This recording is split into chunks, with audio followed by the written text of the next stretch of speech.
కాఫీకి స్వాగతం. ఏ manual to self సూచనలు లేదా సమాచారాన్ని అందించే స్వీయ శోధన సాధనం. సో స్పిరిచువల్ అవేకనింగ్ జర్నీ ఒక ఫేజెస్ చూస్తున్నాం, ఒక రకం మైల్ స్టోన్స్ అని చెప్పచ్చు. ఇంచుమించు ఈ ఫేజెస్ అండర్గోన్ అవుతారు జర్నీలో. బట్ ఈ స్పిరిచువల్ జర్నీ అనేది పాత్లెస్ పాత్. ఇంకా చెప్పాలంటే ఈ పాత్ ఎప్పటికప్పుడు ఏ మూమెంట్ ఆ మూమెంట్ డిస్కవరీ అవుతుంటుంది నీకు. ఆ డిస్కవరీ నువ్వు చేయడం అనేది నీ అవేర్నెస్ మీద ఆధారపడుతుంది. సో దీంట్లో మార్కర్స్ ఆఫ్ ప్రోగ్రెస్ తీసుకుంటే అవేకెనింగ్ స్టేజ్ ఫస్ట్ ఫేజ్ అనుకున్నాం, mark. And dark side of the soul రెండోది, ఎక్స్ప్లోరేషన్ ఆఫ్ లైఫ్ మూడోది, ఇంటర్నేషనల్ నాలుగోది, ఎంబోడిమెంట్ ఐదోది. అంటే మనం నిన్న వీడియోలో అవేకెనింగ్ గురించి తెలుసుకున్నాం.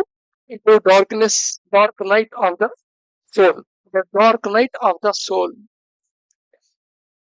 ఇది కొంచెం చాలా మంది ఈ స్టేజ్ లోనే స్కాటర్డ్ గా వేరే వేరే డైరెక్షన్ లోకి వెళ్ళిపోతుంది. లైఫ్ ఏది నేర్పదలుచుకుందో, ఏ డైరెక్షన్ కి వదలుచుకుందో ఆ డైరెక్షన్ కాకుండా వేరే డైరెక్షన్ లో పెట్టాం. స్కాటర్డ్ గా 360 degrees 360 కైండ్స్ ఆఫ్ డైరెక్షన్స్ ఉంటాయి ఈ ఈ ఫేజ్ లో మట్టుకో. ఈ ఫేజ్, ఈ మైల్ స్టోన్ ని ఎలాగా ఎక్స్పీరియన్స్ అవుతుంటాం అంటే, నీ లోపల నుండే ఒక అంతర్వాణి పలుకుతూ ఉంటుంది. ఒక రకంగా స్వగతం అనుకోవచ్చు అనమాట. స్వగతం ఇలాంటి క్వశ్చన్లతో ఉంటుంది. What is happening in my life? నా జీవితంలో ఏం జరుగుతుంది? What is this happening? ఏంటిది? ఏం జరుగుతోంది? Why was I only one reason for all the suffering? ఈ విశ్వంలో, ఈ ప్రపంచం మొత్తం మీద, లేదా నీ యొక్క ప్రపంచం, నీ చుట్టాలు, నీ ఫ్రెండ్స్, నీ యొక్క చిన్న ప్రపంచం ఏదైతే ఉందో దానిలో నువ్వే ఎందుకు ఈ సఫరింగ్ అన్నిటికీ, ఈ బాధలన్నిటికీ ఎన్నుకోబడ్డావు లైఫ్ లో? ఇక్కడ ఫెల్ట్ ఒక సెన్స్ ఆఫ్ ఐసోలేషన్ ఫీల్ అవుతుంటారు. Sense of isolation physical isolation కాదు. అంటే నువ్వు నలుగురిలో ఉంటావు, కానీ లోపల నీకు ఫీలింగ్ ఐసోలేషన్ గా ఉంటుంది అన్నమాట. అలానే పరిచయం లేని వాళ్ళ మధ్యలో వెళ్ళి ఉంచున్నావు, అప్పుడు నువ్వు ఐసోలేషన్ ఫీల్ అవుతున్నావే, అది కాదు. సామాన్యంగా ఒక పార్టీకి వెళ్ళావు, ఆ పార్టీలో నీకు ఎవరు తెలిసిన వాళ్ళు లేరు, ఒక్కడైనా బిజీగా ఉన్నాడు అనుకున్నావు. మిగతా వాళ్ళందరూ తెలియని వాళ్ళ మధ్యలో నువ్వు కూర్చున్నప్పుడు, ఉంచున్నప్పుడు మూమెంట్ లో ఐసోలేషన్ ఫీల్ అవుతావే, అది కాదు. ఇక్కడ నీకు అన్ని తెలిసిన వాళ్ళు ఉంటారు, తెలిసిన పరిస్థితుల్లో ఉంటావు, అయినా ఐసోలేషన్ లో ఫీలింగ్ అవుతుంటావు. అందుకని not out of alone state ఇది. ఈ ఐసోలేషన్ ఫీలింగ్ అనేది నువ్వు ఒంటరిగా ఉండటం వల్ల వచ్చేది కాదు. సో సెన్స్ ఆఫ్ ఐసోలేషన్ అనేది ఫీల్ చేయటం జరుగుతుంది. ఈ సెన్స్ ఆఫ్ ఐసోలేషన్ స్టేజ్ లో ఏదైతే బయట భౌతిక ప్రపంచంలో మెటీరియల్ వర్డ్స్ ఇచ్చేవి థింగ్స్ ఏవైతే ఉన్నాయో, అవి ఏమి ఫుల్ఫిల్మెంట్ కి నీకు గురి చేయట్లేదు. ఫుల్ఫిల్మెంట్, సంపూర్ణత అనేది సాధించడం జరగట్లేదు దాని ద్వారా అనేది ఒక సెన్స్ ఆఫ్ ఐసోలేషన్ ఫీల్ అవుతాం. అంటే ప్రకృతిలో ఉంటావు, కానీ ప్రకృతిలో నువ్వు అలా విడిగా ఉన్నట్టుగా ఉంటుంది అనమాట. ఈ state of state of mind అనేది. So no material can solve your problem అనే స్టేట్ లో ఉంటుంది అనమాట. సో ఈ భౌతిక ప్రపంచంలో ఉండే ఏది నీకున్న సమస్యని సాల్వ్ చేయలేదు అన్నట్టుగా ఉంటుంది. అందుకని ఈ డబ్బులు వచ్చేస్తే చాలు సాల్వ్ అయిపోతుంది, నాకు ఉద్యోగం వస్తే ప్రాబ్లం ఉండదు, ఎదుర్కొంటే చాలు ప్రాబ్లం సాల్వ్ అవుతుంది. అలా ఇవన్నీ మెటీరియల్ థింగ్స్, ఇవి సాల్వ్ చేయలేవు నీ ప్రాబ్లము అనే స్థితిలో ఉంటాం. Grieve for everything happening around you. So నీ చుట్టుపక్కలంతా గ్రీఫ్ ని అబ్జర్వ్ చేస్తుంటావు. ఒక బాధ, ఎవ్రీథింగ్ ఏదో ఒక బాధ తప్తమైన విషయంలాగా అనిపిస్తుంటుంది, అక్కడ జరుగుతుంది. ఈ స్థితిలో గమ్మత్తుగా ఎవరైనా ఎవరి మీద నా పార్టీలో జోక్ వేస్తే జోకును ఆస్వాదిస్తావు, చిరునవ్వు ప్రదర్శిస్తావు.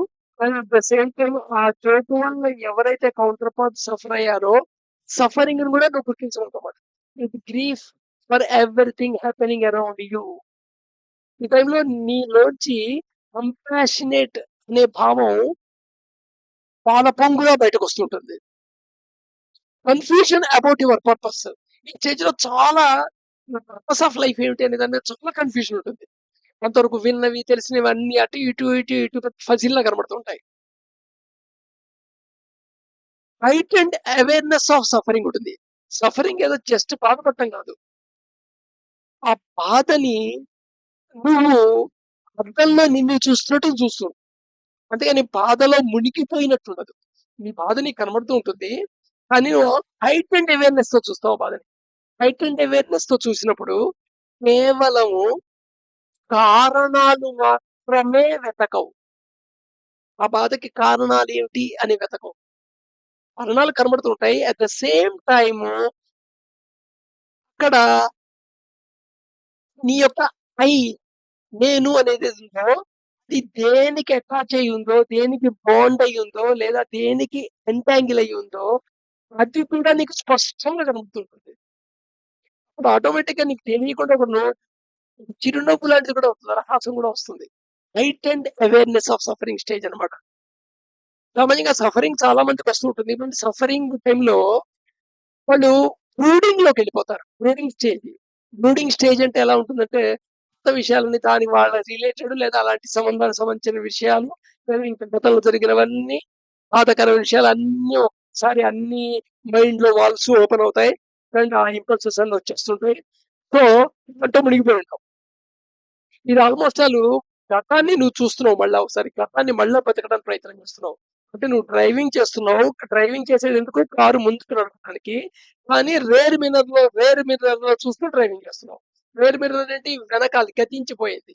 వెనకాలున్నది. నీకు వెనకాలున్నది చెప్తూ ఉంటుంది. అయితే రేర్ మిర్రర్ అవసరం లేదా? అవసరం లేనిది కాదు. అవసరం ఉంది. కానీ మొత్తం నువ్వు నీ జర్నీ అంతా రేర్ మిర్రర్‌ని చూసుకుంటూ చెయ్యవు గదా! బ్యాక్‌వర్డ్ జర్నీ చేసినప్పుడే ఆ రేర్ మిర్రర్ చూస్తావు. లేదా అప్పుడప్పుడు ట్రాఫిక్‌లో ఉన్నప్పుడు ట యాక్సిడెంట్‌ని అవాయిడ్ చేయడం కోసం రియర్ మిర్రర్‌లో చూస్తావు. కానీ పూర్తి 24 అవర్స్ నువ్వు రియర్ మిర్రర్‌లోనే చూసుకుంటూ నడవటం అనేది మాట. గతంలో ఉండటం అనేది. సో, ఈ హైట్ అండ్ అవేర్‌నెస్ ఆఫ్ సఫరింగ్‌కి, నార్మల్ సఫరింగ్‌కి తేడా ఉంటుంది. Is this even correct? అనే క్వెషన్ కూడా వస్తుంటుంది. ఎందుకంటే అప్పటికే మనకు ఆల్రెడీ కొంత జ్ఞానం వచ్చుంటుంది.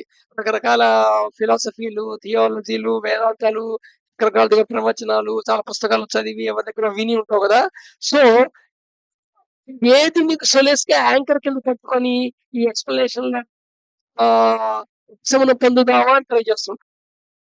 మరి మళ్ళా ఈస్ దిస్ ఈవెన్ కరెక్ట్? అనే క్వెషన్ కూడా వస్తుంటుంది. సపోజ్ ఏదో జరిగింది.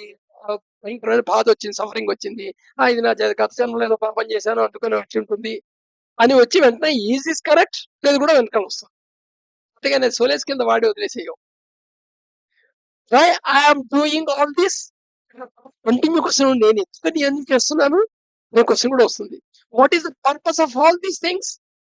అసలు మెయిన్ పర్పస్ ఆఫ్ లైఫ్ ఏమిటి? అనేది కూడా ప్రామినెంట్ క్వెషన్ కింద ట్రాకింగ్ అవుతుంది లోపల.